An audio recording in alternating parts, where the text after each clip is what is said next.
వేలాది ఎకరాలకు సాగునీరు అందించే ఆ కాలువను గత ప్రభుత్వం గాలికి వదిలేసింది. ఫలితంగా శివారు భూముల మాట అటుంచితే కనీసం కాలువ పక్కన ఉన్న పొలాలకు సాగునీరు అందేది కాదు. ఇప్పుడు ఆ ఇబ్బందులు లేకుండా కూటమి ప్రభుత్వంలో ప్రధాన కాలువలు మొదలు బ్రాంచ్ కాలువల వరకు ముమ్మరంగా మరమ్మతులు జరుగుతున్నాయి. దీంతో అన్నదాతలు హర్షం వ్యక్తం చేస్తున్నారు. గత ప్రభుత్వంలో సాగునీటి వ్యవస్థ పూర్తిగా విధ్వంసానికి గురైంది. రైతులను ఉద్ధరిస్తున్నానంటూ పదే పదే చెప్పిన జగన్ సాగునీటి కాలువలు, షట్టర్లు, లాకులను పట్టించుకున్న పాపాన పోలేదు. ఫలితంగా కాలువల్లో గుర్రపు డెక్క, తోడు, కర్రనాచు పేరుకుపోయి శివారు భూములకు నీరు అందేది కాదు. వర్షాకాలంలో నీరు సరిగా ప్రవహించక వేలాది ఎకరాల్లో పొలాలు ముంపునకు గురయ్యేవి. ప్రస్తుతం రైతులకు ఆ ఇబ్బందులను దూరం చేస్తోంది కూటమి ప్రభుత్వం. ఏలూరు జిల్లా ఉంగుటూరు మండలం నుంచి ఏలూరు వరకు గోదావరి ప్రధాన కాలువ పూడికతీత పనులు వేగంగా సాగుతున్నాయి.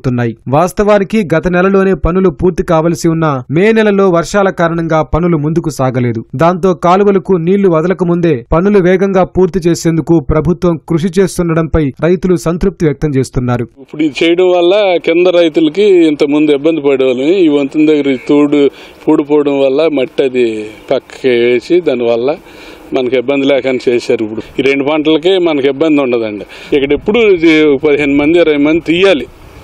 తీయపోతే ఇక్కడ కిందకి నీరు వెళ్దండి. ఇప్పుడు తీశారు కనుక వెళ్తాయని మాకు భ్రమ ఉందండి. కిందకల్లా మనకు నీరు ఇబ్బంది ఉండదండి. పర్లేదండి, బాగానే తీశారు, ఇటు పోసారు. అసలు ఆ కాలం ఆరేది కదండి. నాసు, తూడి, డెక్క ఈ 3 కలిసి నీళ్లు కొవలకి వెళ్ళేవి కదండి. తర్వాత ఇప్పుడు ఈ అయంలో ఎంత ఇమ్మీడియట్గా దీని కాలంని యాక్షన్ తీసుకొని బాగానే రైతాంగానికి బాగా మేలు చేశారండి. ఇప్పుడు తూతూ మంత్రం బాగా చేసినట్టండి. తూతూ మంత్రం కాదండి. ఈ మెయిన్ కాలం మటుకు చాలా సంతోషం అండి. ఇంత తొందరగా ఇది పోడదండి, బాగానే చేశారండి. ఎమ్మెల్యే గారు కూడా 4 సార్లు వచ్చండి ఈ మధ్యకాలంలో. అంటే వర్షం లేకపోతే ఇంకా 4 రోజులు ముందే అయిందండి. వాన మూలంగా కొంచెం మమ్మల్ని రైతాంగాన్ని కానీ మరి ఈ వర్క్ని కానీ ఇబ్బంది పెట్టింది. ఏలూరు అవుతున్నారు. ఇది రైతులకి ఎంతో ఉపకారం, కానీ బ్రహ్మాండంగా తవ్వుతున్నారు. గత ప్రభుత్వంలో ఎలా తవ్వలేదు. ఈ దెందులూరు ఎమ్మెల్యే గారు చింతనేని ప్రభాకర్ గారు ఆధ్వర్యంలో ఆయన 4 రోజులకోసారి చూస్తున్నాడు. తవ్వు ఎలా ఉంది ఏంటని చూస్తున్నాడు. నీటి సంఘాలు వచ్చిన తర్వాత బ్రహ్మాండంగా ఉంది. రైతుల్ని అందరూ కూడా ఆలోచించి మీకు ఎక్కడ ఏ తవ్వాలంటే అక్కడ తవ్వుతున్నారు. మీరు చూస్తే బ్రహ్మాండంగా తవ్వుతున్నారు. రైతులకి అయితే ఇబ్బంది లేదు. ఏలూరు కాలువ కింద 10,000కు పైగా ఎకరాలు సాగుతున్నాయి. 2 పంటలు పండే ఈ భూములకు గోదావరి నీరే ఆధారం. గత ప్రభుత్వం పట్టించుకోకపోవడంతో కాలువలో గుర్రపు డెక్క, కర్రనాచు, తూడు పేరుకుపోయి నీరు సాఫీగా సాగేది కాదు. కాలువ పక్కన దిగున ఉన్న రైతులు మోటార్ల ద్వారా నీరు పారించాల్సి వచ్చేది. రాత్రి పగలు తేడా లేకుండా మోటార్లు వేసేందుకు పొలం గట్లపై తిరుగుతూ ప్రమాదాల బారిన పడాల్సి వచ్చేది. ప్రస్తుతం కూటమి ప్రభుత్వ చొరవతో అలాంటి పరిస్థితులు పునరావృతం కావని ప్రధాన కాలువలో పూడికి తీయడం ద్వారా శివారు భూముల వరకు నీరందే అవకాశం ఉందని రైతులు చెబుతున్నారు.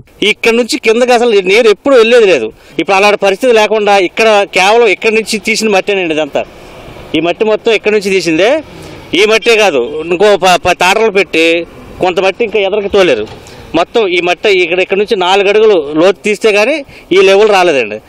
ఇదివరకు ముందు చేనోడనే కానీ వెనకాలోడికి లేదండి. చేపల చెరువులు అట్టగా ఎండిపోయినాయి. ఈ ఇంజిన్లు పెట్టి తోడుకునేవాళ్ళు అండి ఇదివరకు. ఇప్పుడు ఆ పని ఉండదండి. ఈ కాల కింద మొత్తం 2,000 ఎకరం చేపల చెరువు ఉందండి. కాలు చెప్పాలి. దోసపాటిది అయితే 350 ఎకరం అండి. పోతునూరుది అయితే 6,000 ఎకరం అండి. ఇదే ఆధారం అండి. కిందకి ఏలూరు దగ్గరికి లాకుల దాకా తెస్తారండి. మొన్నటిదాకా వానలు పడి మాకు సాగలేదండి. అందరికీ ఉపయోగపడద్దని చేస్తున్నామండి. మొత్తం చివరి భూములు అందరికీ నీళ్లు అందుతాయండి. ప్రస్తుతం చేపడుతున్న కాలువ మరమ్మతుల పనులతో మరో 2-3 ఏళ్ల పాటు వెనక్కి చూసుకోవాల్సిన పని లేదని రైతులు అభిప్రాయపడుతున్నారు.